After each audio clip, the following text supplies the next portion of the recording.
I've never heard anything like that. You could hear people basically begging for their lives. It's just like a waterfall of fire and flames. I heard a lot of screams and I could see people banging on the windows and there was fire all around him. It was horrendous. She was screaming, "I've got a baby, please help me get out. I can't get out. I'm trapped. I need to save my baby." In my 29 years of being a firefighter, I have never, ever seen anything of this scale.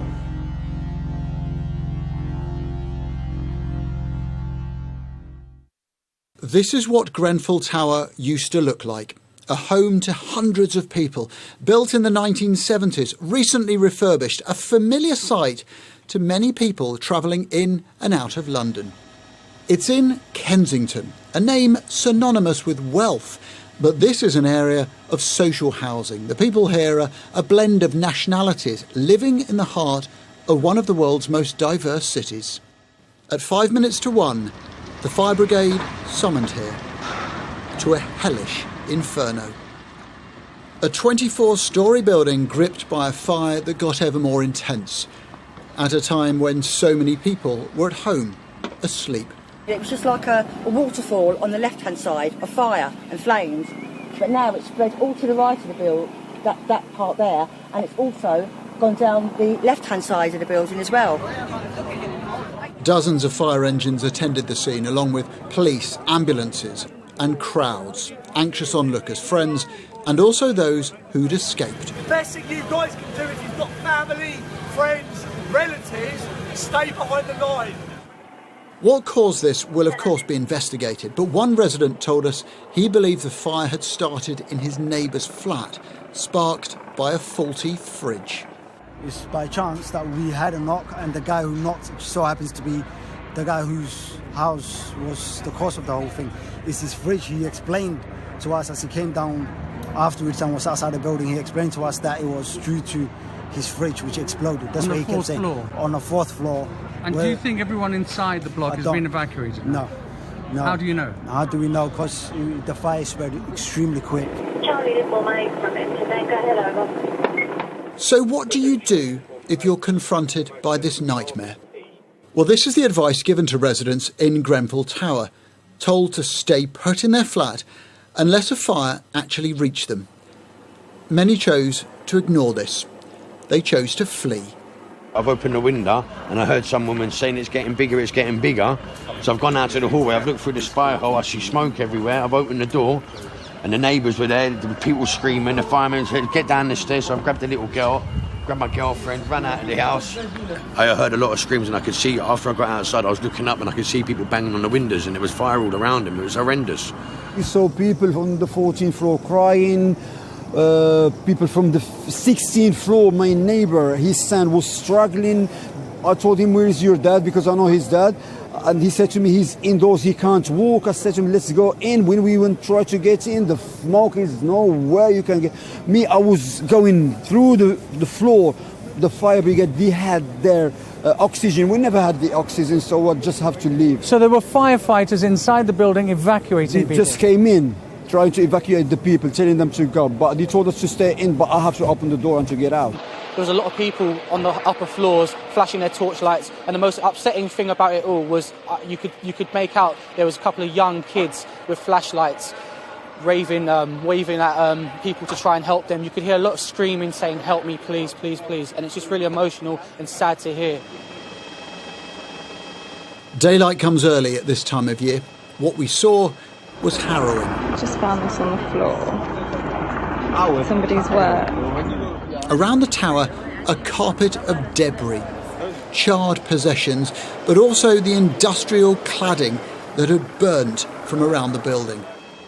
Hundreds of emergency personnel, but inside, look, to the left of your screen, you can see what appears to be a resident still in their flat, peering out while 3 stories above them this building burns. We don't know what happened to this person.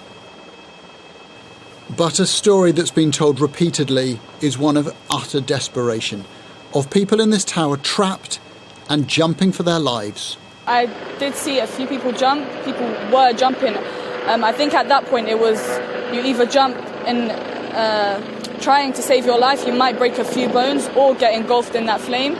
I saw two people jump from the right-hand side, I think they were either floor from 10 to 15. I couldn't tell you which floors. I couldn't tell you if they were adults. I couldn't tell you if they were kids or teenagers. All I could see is two people flinging themselves off the thing. People were telling me other people are doing it on the other side as well. There's just one staircase, one in, one out. So if you can't get to them staircase, you are not getting out that building. There's only one way out that building, and that's to jump. Being trapped in a burning building is many people's idea of a nightmare. For some, there was relief in simply surviving. Right? Very, very, very small. Tito, I'm alive. I'm all right. I'm in Arrow Club. They've evacuated us there. I didn't want to wake you by 1 o'clock. But for others, the trauma of separation, of not knowing what had happened to friends and to loved ones. The woman sounds like calm, and she wasn't panicked or anything. And I said, "Where is your husband?" She said, "He's talking to the emergency." And I said, "Why didn't you come out?" She said, "They tell us to stay in. We cannot come out." And I said, "What did they ask you to do?" She said, "They asked us to cover the doors with towels." And she said, "But the fire is coming heavily." And then about, I think, 10, 15 minutes later, we phoned them back. And I said, "Where is your husband?" She said, "He's still talking." And they said, "They're coming to us." And I said, "What happened?" She said, the last thing she said, "Smoke is coming heavily through the door into the flat." And that was the last time we heard of her. Khadija sent out a message about 12 hours ago to say that she was trapped and that everybody should pray for her. We've been to every single place that they've asked us to go to. We've separated our families into different places. Some are contacting hospitals, and we're just wandering around trying to look for them since this morning. Who's helping you? No one. We're doing it ourselves. And behind them, the flames burnt on relentlessly. The capital's worst inferno for many, many years. This is an unprecedented incident. In my 29 years of being a firefighter, I have never, ever seen anything of this scale. Our first fire engines were on scene in under 6 minutes. Crews wearing breathing apparatus and extended duration breathing apparatus have been working in extremely challenging and very difficult conditions to rescue people and to bring this major fire under control. At this time, I am very sad to confirm that there have been a number of fatalities. We've got loads of food, Tesco's, car full of food there. Amidst the trauma and the grief, the best side of humanity emerged too. People and organisations rushing to offer food, water, clothes and shelter. Many thousands of pounds have already been pledged to help, and that sum is growing very rapidly. The questions that will now follow are not just about how this fire started, but why it grew so huge and so fast. And if that can happen to Grenfell Tower, could it happen somewhere else? The focus of the experts today is the search and rescue. Very soon, I'm afraid, it'll move on to recovery. But there are genuine concerns, reasonable concerns that have been raised during the course of the night, and it's really important that these questions are answered. This building has just been refurbished, a process that took around 2 years and cost millions of pounds. But residents here have long alleged it's unsafe. Just 7 months ago, one group predicted a catastrophic event, a prediction that today came grimly true.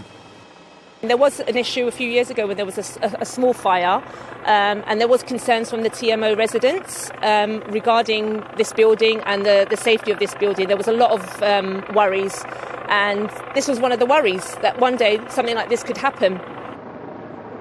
Grenfell Tower was built to the standards of the 1970s. Just one staircase, no central alarm and no sprinkler system. Investigators will want to know if the cladding put around it resisted the fire or made it worse. There has been a response from Ryden, the company that did the building work. It said, "We will cooperate with the relevant authorities and emergency services and fully support their inquiries into the causes of this fire at the appropriate time." The government has said checks will be carried out into all tower blocks that had similar refurbishments. There has been heroism today, and people have survived an appalling experience. But many others have died, and lessons will have to be learned. A night whose shocking events will reverberate for a very long time. Adam Parsons, Sky News.